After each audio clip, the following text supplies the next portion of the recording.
જ્યારે દ્વારકા જાઉં ત્યારે હું દર્શન કરું. એક વખત ગયો ત્યારે આશ્રમ જે હતો એના કરતાં બહુ મોટો વિશાળ. પોતે આરામ ખુરશી ઉપર બેઠા હતા. શિયાળાના દિવસો સગડી બળતી હતી.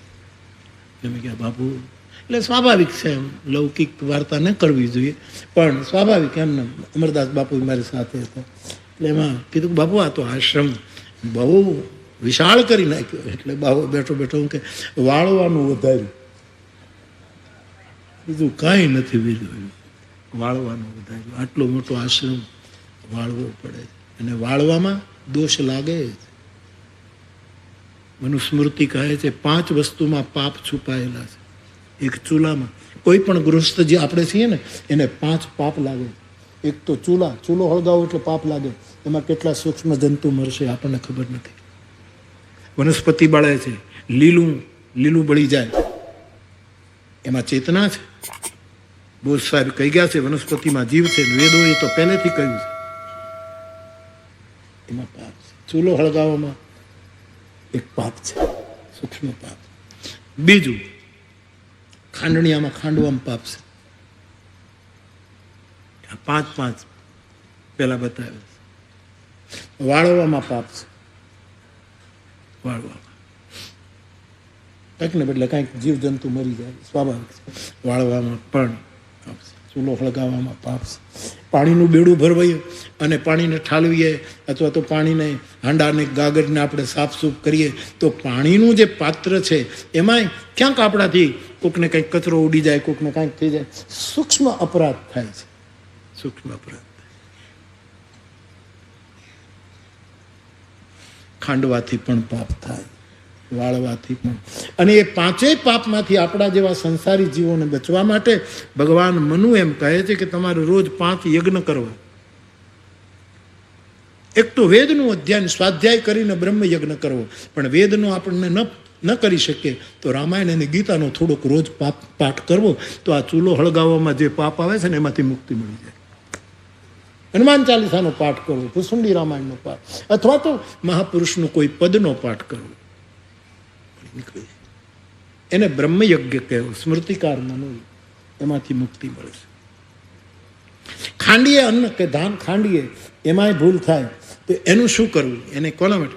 ત્યારે એમાંથી મુક્ત થવા માટે પિતૃયજ્ઞ કરવો, તર્પણ યજ્ઞ કરવો.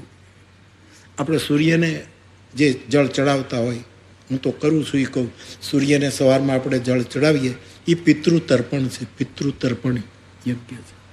કારણ કે આપણા બધાનો 2 પિતૃ છે, યા તો ચંદ્ર યા તો સૂર્ય, અને ત્રીજો છે અગ્નિ, એ પરશુરામનો પિતૃ છે.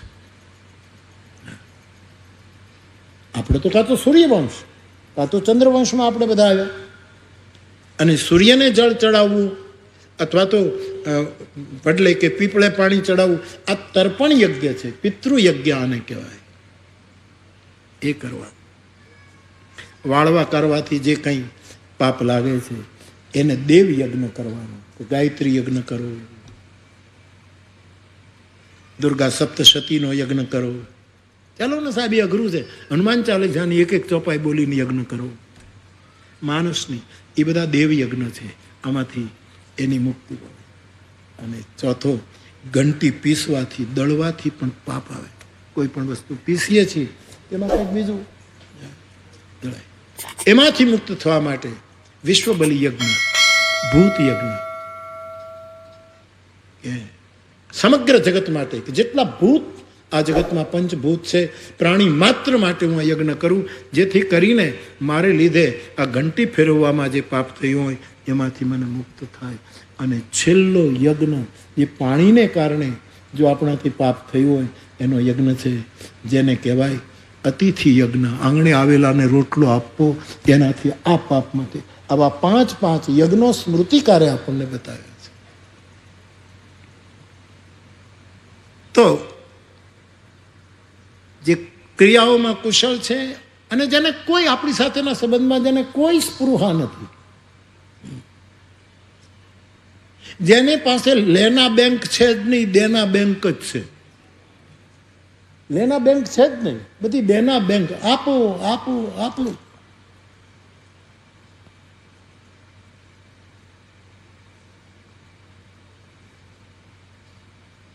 કોઈ સ્પૃહા નથી. ઈશ્વર પાસે પણ જે સ્પૃહા ન રાખે એ જગત પાસે શું કામ સ્પૃહા રાખે? એવો કોઈ સાધુ મને તમને મળી જાય. આપણે સંસારમાં ડૂબેલા જીવો છીએ અને એની રજ પ્રાપ્ત થાય તો મનના અરીસા ચોખ્ખા થઈ જાય. સાહેબ, ગતસ્પૃહો ધૈર્ય ધરો. ગમે તેવી સ્થિતિમાં હોય, જે માણસ ધીરજ ન ગુમાવતો હોય એવા ગુરુનું શરણ લેવું.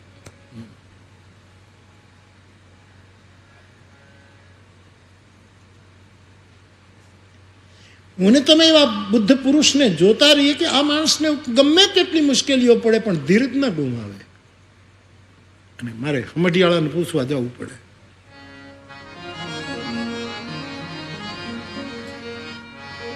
મેઘાણી બાપાએ કેટલાક પદોમાં ગંગા સતીના સંપાદિત કર્યા. મેઘાણીએ કર્યા.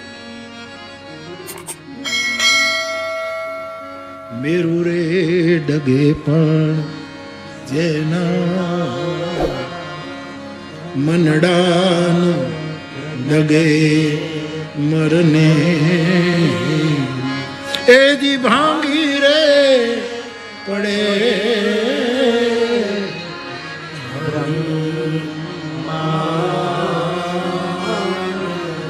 વાત વાતમાં ધીરજ ગુમાવી દેવાય, એનો આશ્રય ન કરાય. હું ભાગું તો મારી ભોમ કાલા જેન ભોરિંગ ના જીલે અન મેરું સરી કાઈ ડોલવા લાગે આકાશના આધાર મેરામણ માજા મૂકે પણ ચેલૈયો સત એ મેરામણ માજા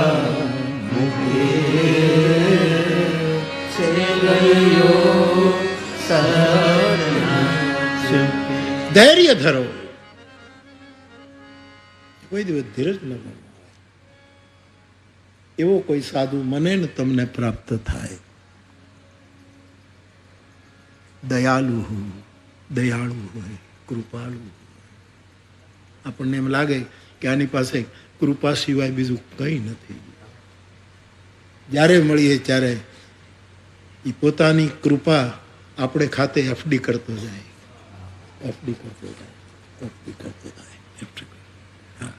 એ કૃપાનો આપણે દુરુપયોગ કરીએ તો એફડી તોડી નાખીએ છીએ. એફડી સાચવી રાખો, ફિક્સ ડિપોઝિટ. એવી કૃપા કરે. દયાળુ, કૃપાળુ. એવો કોઈ સાધુ મને ને આપણે સાથે જ યાત્રા કરીએ છીએ સાહેબ, હું ને તમે બધા. એવો કોઈ સાધુ. એટલા માટે તો આપણે ત્યાં ભજન આવ્યા. એવો સાધુ રે મળે તો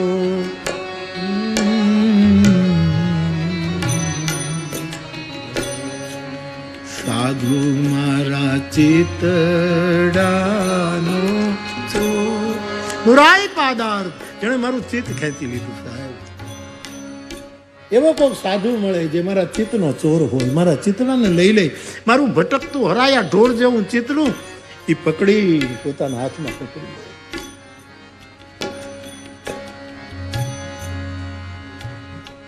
એવો સાધુ જે ધીરજનું શિખર, દયાળુ, કૃપાળુ હોય અને શુદ્ધોધિકારી, સાચો અધિકારી હોય. અધિકારી ત્રણ પ્રકારના. એક તામસી અધિકારી, એ પોતાના નોકરિયાત ઉપર ગુસ્સા જ કરતા હોય. એ તામસી અધિકારી, ખીજ જ કરતા. કેમ મોડા આવ્યા, શું કરું, ફાઇલ તૈયાર કરી નથી, તમે કરો છો શું? એક ભાઈ ઘરે આવ્યો, તેની પત્ની કીધું કેમ તમે આમ ઉદાસ કેમ? કે ઓફિસમાં સાહેબ ખખડાવી નાખે. નહીં, ઘર ભજી પગ મૂકી જા, તું ખખડાવી નાખે. મારા સિવાય હવે ઉદાસ રહેવા સિવાય બીજું ક્યાં?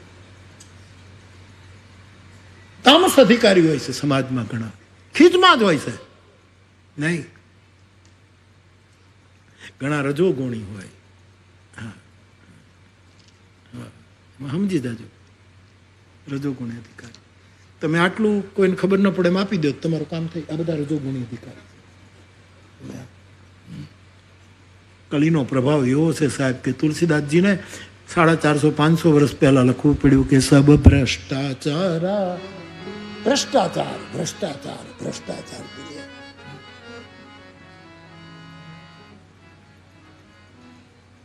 આ જગદીશભાઈ ત્રિવેદી નથી કહેતા, નથી એ કહેતા કે અમારે ત્યાં એક ભાઈએ બ્રાહ્મણોને જમવાનું નિમંત્રણ આપ્યું.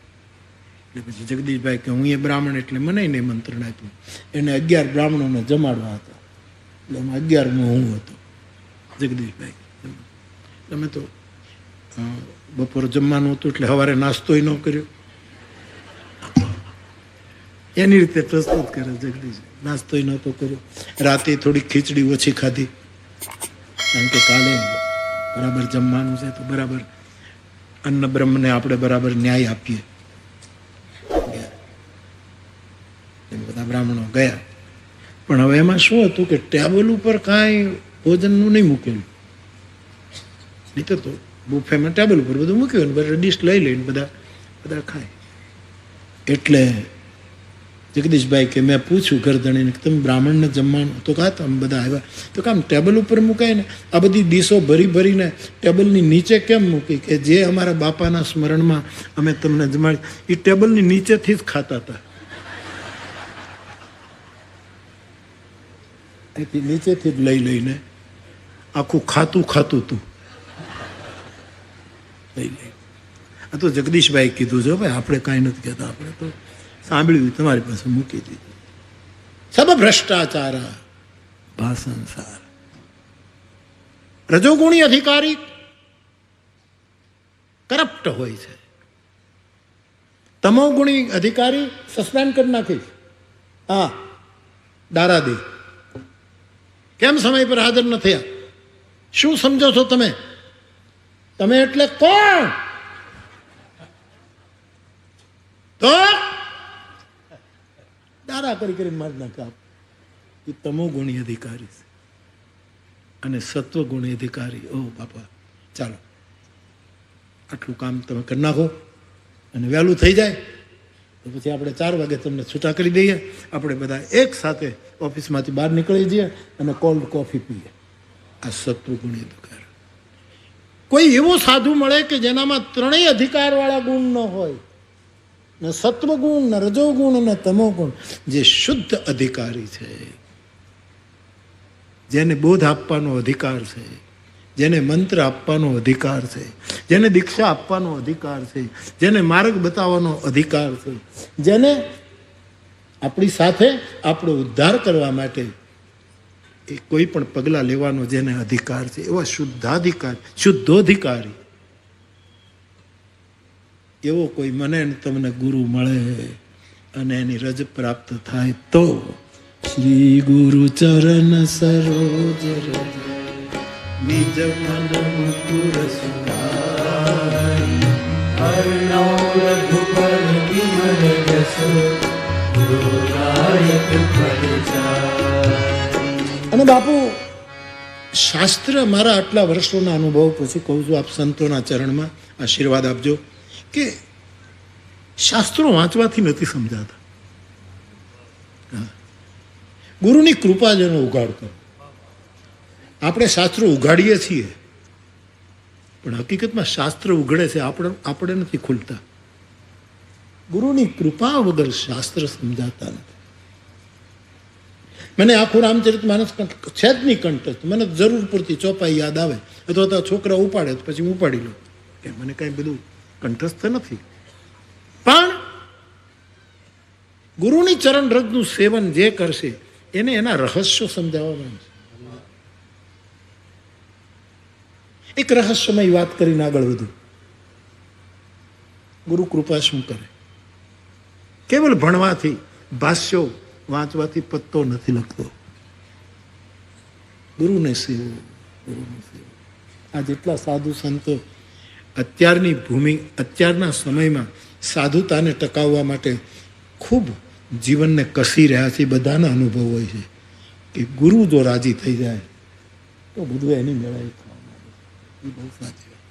આપણું કરેલું કાંઈ થતું નથી સાહેબ.